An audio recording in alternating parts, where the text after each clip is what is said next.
You are listening to a TechSide Network podcast, TechSide.net. Casual conversation from technically passionate people. This is Americanitis, episode 13 for March 28th. I'm your host, Daniel Sagner. This podcast contains harsh language and covers adult topics. You'll be challenged by views with which you do not agree. We may not be politically correct, but we are correct about politics. I don't want to talk about this. I really don't. I considered starting this cast with a primal scream to the heavens, partly for catharsis, partly because I loathe having to delve into the labyrinthine depths of Congress, where a putrid gaggle of cronies have ascribed to themselves the role of Soviet central planners.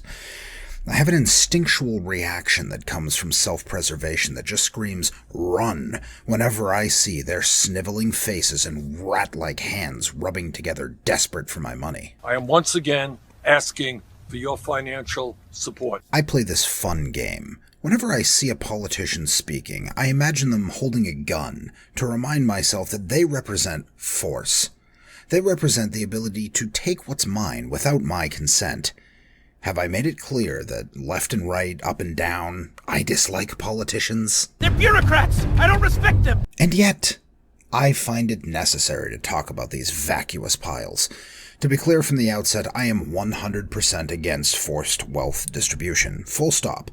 By right, your property is yours, and no one can take it from you. But we do not live in a world governed by right. We live in a mixed economy where our freedoms are only ours as long as our philosopher kings allow. In this world, the state may seize your property for any reason. When it does this, there's a law and an expectation that the state must attempt to reimburse you for the seizure. That's what's happening in the COVID bill. The state caused this mess by locking everyone in their homes without consent, depriving them of their livelihoods, and now they ought to try and make it right. The premise is wrong. Everything about this is batshit crazy. When you start with faulty premises, you get bad conclusions.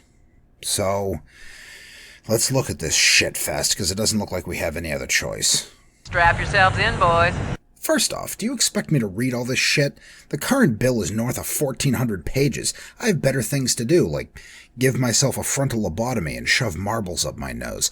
My understanding of the first bill is that it included bailouts of certain industries, cash payments for each American adult, and fair enough, I guess. I don't like bailouts, but you know who apparently hates them? Nancy Judas Pelosi. She straight up took that bipartisan bill, unzipped her pants, and flopped her inability to read a room right on the table. Forget the companies. They're just going to line their pockets for the rich. We need something that benefits real Americans. Well, you're a fucking idiot for not realizing that these companies employ said Americans, and if they don't make it out the other side of this shit show that you lot created, they'll have to go and pick new jobs off the magical job tree. But sure, I'm a real American. So what you got for me, Nance? Can I call you Nance? She is the worst! She is the worst person in the world. Huge, skank, terrible. As we go to the economic side of it, I think the cure is the best answer to our economy, but we have the best minds in the country working 24/7, all hands on deck to take us to that place. In the meantime, we have to address the economic strife that our families are suffering in this time. And so I was very pleased that in the last several days, the congressional Democrats were able to turn upside down the bill that was presented at the beginning of the weekend. It was a trickle-down corporate bill. It is now a bubble-up workers' bill, and we're very proud of that. I hope that it would pass the Senate quickly so that we could predict what time we can get on with it tomorrow. But we stand ready because the urgency is very clear. The solutions are not everything we wanted, but many of the provisions we had in our House bill are in the Senate bill, and we know that we're going to need more. How soon after the Senate passes it, let's assume it passes tonight, Madam Speaker, can you pass it in the House? Well, when we see that the bill has passed the Senate, our distinguished Majority Leader, Mr. Hoyer, will give 24 hours notice, at least 24 hours notice, to our members that the bill will be on the floor and that we can show them actually what the bill is so they know what they're voting on. What did I tell you, huh? The worst! She's the worst in the world. This just has everything that I love. You can't see the 1,400-page bill until 24 hours before you vote on it. She's saying she didn't get everything she wanted, which means that there is something that smells in this bill. Slamming Republicans as corporate trickle-down. It's all here. Let's take a look at the laundry list that Pelosi wanted in the second bill so we know what to expect in this third bill. I'm sure that all of it will make sense with the backdrop of an economy-stopping pandemic. Conducting risk-limiting audits of results of elections, bailing out the Postal Service because they would never survive in the market, restricting stock buybacks and executive compensation, can't let the market decide that, requiring states to allow early voting, every vote counts, guys, same-day voter registration, move along, nothing to see here, forcing airlines to fully offset their carbon emissions, i.e. put them out of business, forcing the airlines to publish such data so that everyone can see in real time why they can't afford to fly. Special funding for community newspapers, the ones no one reads. Diversity and inclusion initiatives. Any company that takes the blood money must have the government cronies sitting at their desk, making sure that they hire enough non-white folk. Kinda racist, Nance, assuming that non-white folk need your help and can't make it on merit. Not a great color on you, sweetie. There's a bit in there about pay equity. This crisis is extra hard on men, by the way. For every 80 cents a woman isn't making, a man isn't making $1. Did you think we were done? Not even close, bud. This bill isn't just non-kosher. It has enough pork to make a goat choke. Let's continue. Lightning round. The National Oceanic and Atmospheric Administration gets $33 million, $100 million to NASA, $602 million for our very best friends over at the IRS. 35, we're still talking millions, for the JFK Library, 36 for the National Center for Advancing Translational Sciences, 300 for the Corporation for Public Broadcasting, 500 for the Institute of Museum and Library Services, and, last of major note, 300 for Migration and Refugee Assistance. Phew! In the show notes, credit is given to the heroes that read through this monstrosity so that I didn't have to. I never thought I'd say this, but where is Andrew Yang when you need him? Just give every single person $1,000. Let's start there and see where it goes. Nancy's fast one this week reminds me of that scene from every shitty movie where the bad guy has the hero strapped to a chair and the hero's all, "I'll never tell you, torture me all you like," and so the bad guy grabs the hero's girlfriend and threatens to torture her instead. The American people are under house arrest and shaken in their boots, and Priorities Pelosi over here thinks she can just slip the Communist Manifesto into the relief bill, and the other side of the aisle will take it like a bunch of chumps so they don't look like the uncaring ones. The shitty thing is, it'll probably work. Now, I nearly vomited last week telling you that the stimulus was going to cost the American taxpayer $1 trillion. Well, hold on to your fucking britches because we're looking at an easy 6. You've probably heard 2, but that's just Congress, my dudes. $2 trillion appropriated by Congress and $4 trillion in liquidity from the Federal Reserve. Remember, that makes your savings worth even less. Just a little bonus they threw on there at the end for you. You gotta have a little respect for the politicians. It's a delicate balancing act they play. They need to see how much they can squeeze you without putting out the flame. How many restrictions can they put on you? How much money can they steal? How many of your freedoms can they take away before you stop opening new businesses, stop trying to get a promotion, stop trying to make more money for them? How long until you just stop? These people are parasites, seeing how much they can engorge themselves without killing the host. The more you tighten your grip, Tuck, the more star systems will slip through your fingers. And before you give me that, "But my principles, you should give me your check since you're such a hater of the socialists," let me tell you, I will cash this check faster than you can say Alan Greenspan is a traitor. The government can never pay me enough to make up for what they have taken. It's not just my taxes, mind you, but your taxes and bailouts, incentives, regulations, and forced monopolistic practices that it has engaged in over the years. The amount of productive potential that has been sapped out of the market is incalculable.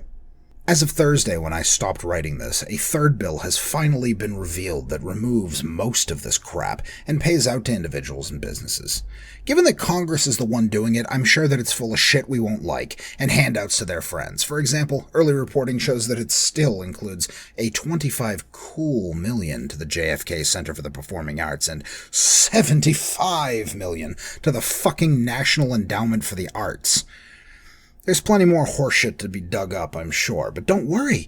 Under CNN's subheading, Trump businesses can't get money, CNN reports that, quote, businesses that are owned or partly owned by the president, the vice president, the head of the executive department, or a member of Congress will be barred. They go on to say that, quote, this was a key provision for Democrats concerned that Trump would provide funds to his personal businesses in the stimulus package, unquote. Hey, fair enough. I don't sound like I want these cronies lining their pockets, do I? Now, I would have given him the political rope to hang himself, but you do you. Let me ask you this, though. What is the difference between a bellhop employed by a Trump hotel and a bellhop employed by a Ritz-Carlton? They'll both be laid off, both as a result of government force. The only difference is Orange Man bad. So much for Bubble Up Workers Bill, eh, Pelosi? Talk about tallying political points in the midst of a crisis. Shameful. Remember, these people don't give a shit about you. It's fuck the little guy if he made the mistake of working for someone I don't like. It's time for the tweet of the week. I'm not even going to give you a specific one this time because I saw the same thing posted by at least 10 different people. It goes something like, yeah, we should totally open up the economy again. Sure, thousands of people might die, but the little stock line will go up. Great priorities. This is so detached from reality, I'm not even sure where to begin. I guess first I should ask, what exactly do you think the economy is, you chowderhead? Like, do you think it's just some unreal thing that a bunch of people in suits care about? It's all just paper shuffling and people yelling, buy, sell. Maybe you think that it's only our preoccupation with it that makes it real. Well, wake the hell up and smell the kombucha, baby, because the economy is us. It's everyone producing and inventing and trading and selling. Whether you're talking about signing 40-year contracts for steel production or selling 3 chickens for a pig, that's economy. It's people's lives. To live, a man must produce. He must take the given and change it. An economy is just a bunch of people doing that. It's everyone trying to live their lives. That's not something you can just throw away. People that are worried about getting the economy back on track ASAP are worried about human lives. What are you worried about? And another thing, who do you think will be adversely affected the most by a massive economic downturn? The most vulnerable people are the most reliant on high-tech medicine and free trade. Here's a thought experiment for you. Eliminate all 18-wheelers, or just half of them, or ban interstate commerce, and I guarantee you will see the elderly and the very young dropping like flies. Critical medicines and life-saving equipment are gone. Food must be produced locally. Cities will empty out. Our best minds will have shorter or no reach. We would be flung 300 years into the past. We're able to keep our elderly and our disabled and our sick and our very young alive because of the incredible minds that produce. The economy is what is allowing the sick a chance to fight. I tend not to ascribe to malice what could be more easily explained by ignorance, so I'll just call these people stupid. Any reasonable person who wants the best and longest and safest lives for the most people is a proponent of capitalism. The Twitterati are usually just spouting off ill-understood bromides and talking points. Their crime is a lesser one. They aren't actively evil, but passively so. I'm taking a little personal time, so next week will be a filler episode that I wrote way back and just re-recorded now for better sound quality. Hopefully back to our regularly scheduled program by the 11th.